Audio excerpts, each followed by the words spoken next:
ગુજરાત સરકારના કૃષિ વિભાગ દ્વારા અઠીલા હનુમાનજી મહારાજ નાહિયેર ખાતે આમોદ તાલુકાના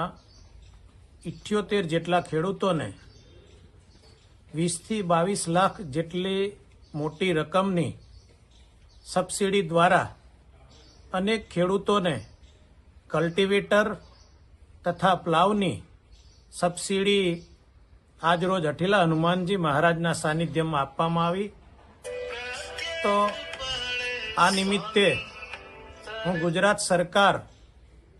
અને આમોદ તથા ભરૂચ જિલ્લાના કૃષિના તમામ અધિકારીઓને હું ખૂબ ખૂબ અભિનંદન પાઠવું છું। વિશેષમાં આવા ને આવા કામો આ વિસ્તારમાં થાય અને મોદી સાહેબનું જે સપનું છે એ સાકાર થાય એવી અભ્યર્થના અને ખેડૂતો ખૂબ આગળ વધે એવી ભગવાનના ચરણોમાં